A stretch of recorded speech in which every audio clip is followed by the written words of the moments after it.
Welcome back to our series on the book of Hebrew Matthew and the change that were made to it by the Greeks when they translated it into Greek. What a lesson we have today. Foolish children judging the wise, persecuting, even killing them, and the Greeks totally mess it up. Wait till you see it. We'll be starting right now.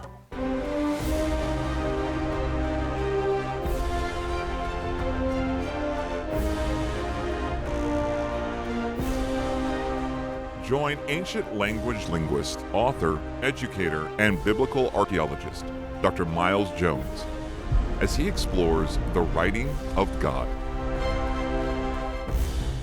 Welcome back to the writing of God and our in-depth study of the book of Matthew in Hebrew.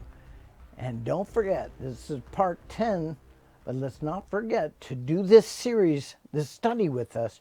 You need to get your own copy of the Hebrew book of Matthew.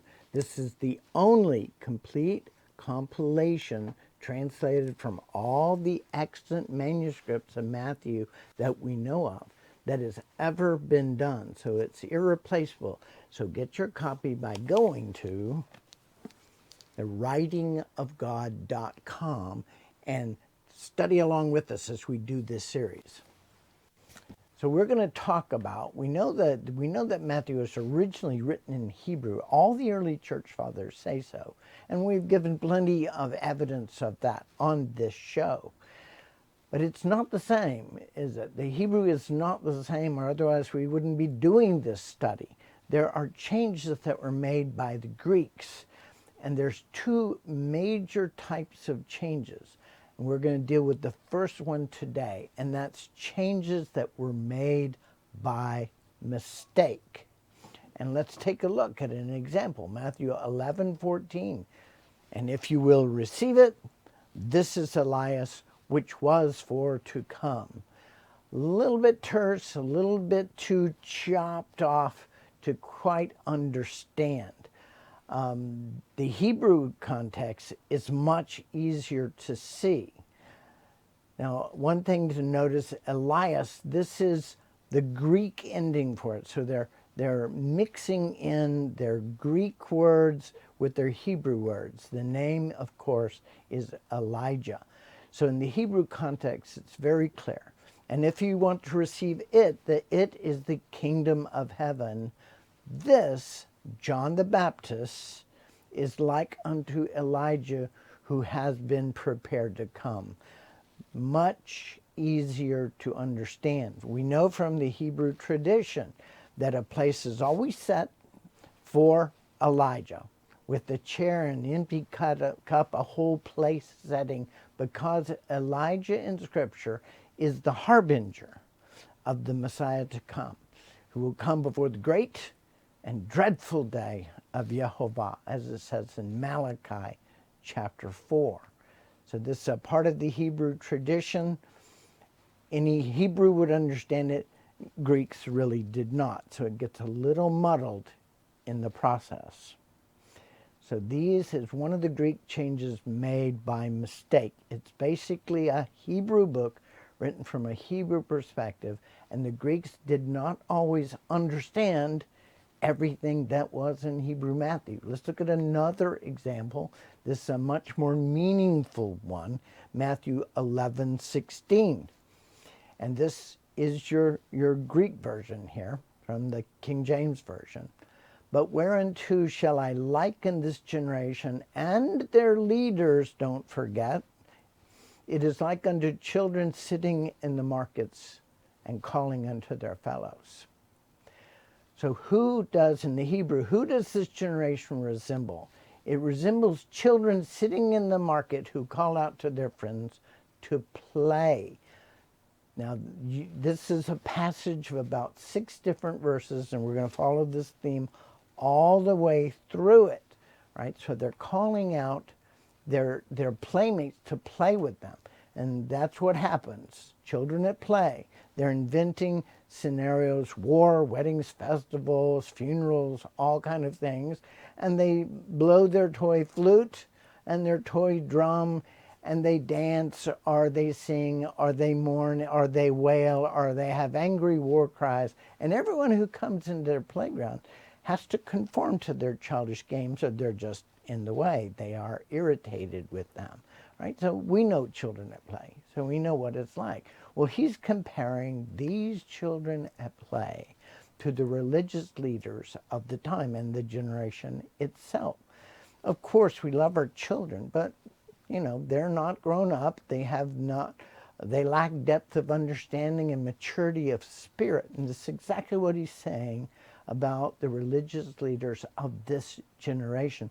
They are like children. And we'll explain this here. For example, they say, "Behold, we sang to you, and you did not dance. And we mourned, and you did not mourn." What does this mean? Remember, the children are wanting everybody to play their game with them or get off of their playground, right? They want everyone to be playing the game with them, even though it's imaginary. "We have piped unto you, and you have not danced. We have mourned unto you, and you have not lamented or mourned with us." Now we're going to an example of John the Baptist, which we know from the Hebrew context of this passage. Because John the Baptist came, and he did not eat meat or drink wine, and because of this they were suspicious of him, and they said, "There's a devil in him." For John came neither eating nor drinking, and they say, "He has a devil." This is a childish judgment of John the Baptist, is it not? That's the point.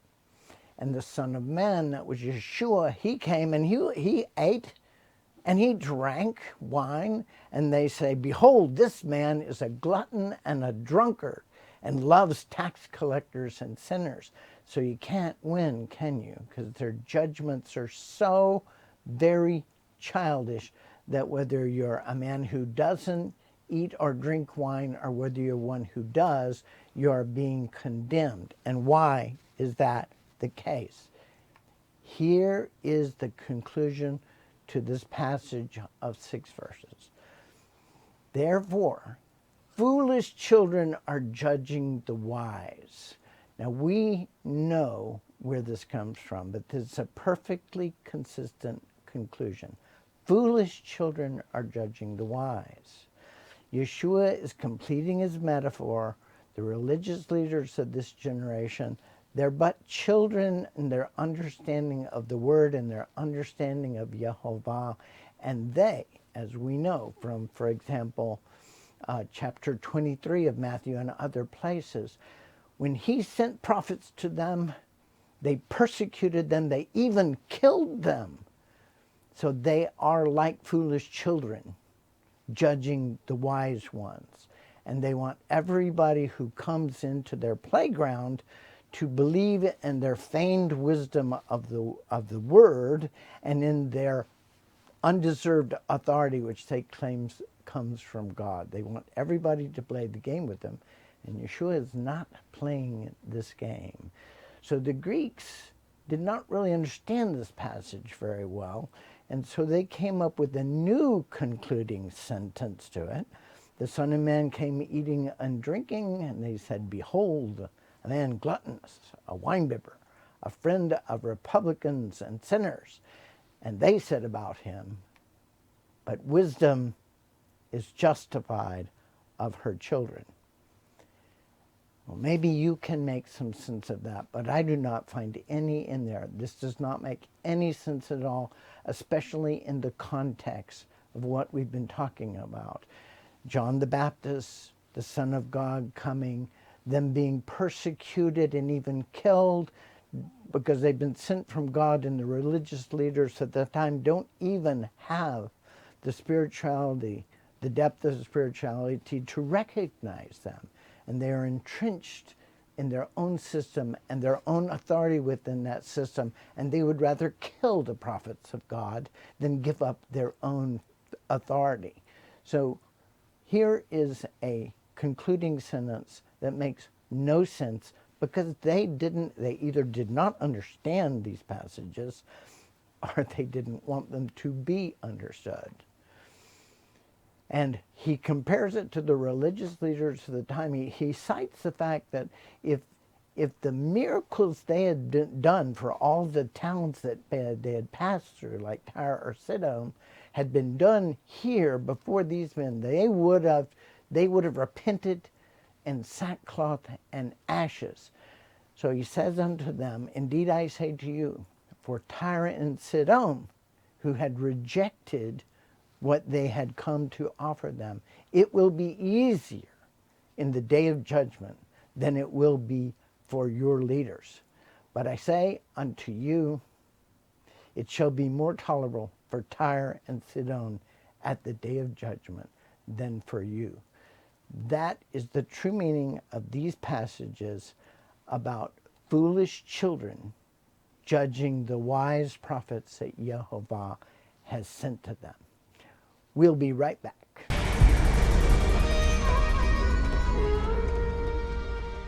That was incredible, seeing the way that the Hebrew Gospels were translated into Greek, and you take something perfectly understandable in Hebrew, and then all of a sudden in the Greek, it's clumsy and confusing. There's going to be a lot more information like this as we go through and study the Hebrew Gospel of Matthew. And we have committed ourselves to do all the rest of the Gospels this year. To do that, however, we need your support. So while you're at it, subscribe to our channel and hit the like button and share it with your friends. We need your support to get the word out to those who are hungry for the true word of Yeshua as given to us in the Hebrew Gospels of the New Testament. Thank you. Be blessed. We bless you for your support, and we'll see you next time on The Writing of God.